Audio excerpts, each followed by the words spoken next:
Kur'an'da Allah Teala aytat: "Ya eyyuhellezine amanu sta'inu bis-sabri was-salah. İnnallaha ma'as-sabirin." Ey imandolar, Allah'ın bar жалғыздығына iman keltirgenler, sizler jardam suragıla. Jardam suragıla.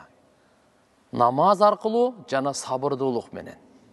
Allah Teala'dan jardamsız hiçbir işimiz bitpeyt.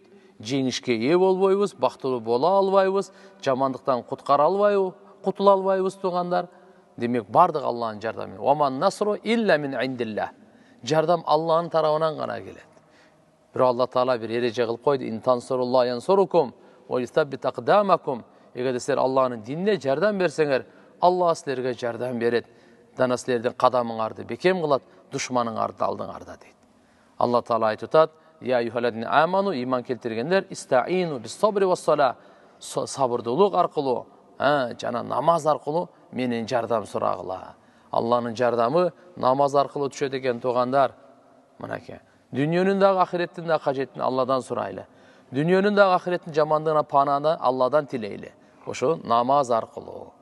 Инналлаха мa'as-sabirin. Шек күмөнсүз жараткан Алла сабыр кылуучулар менен биргеликте. Сабыр бул алтын, sabır bul dölet. Allah Subhanahu wa Taala esebi jok bunun ajrın berem degen. Esebi jok Allah Subhanahu wa Taala soğum berem degen buga. Sabırdooluğa. Hem Allah Taala'nın barыбызды, imanыбызды толук, кайгылардан узак, намазга бекем кылган болсун. Амин. Wa akhiru da'wana alhamdulillahi rabbil alamin.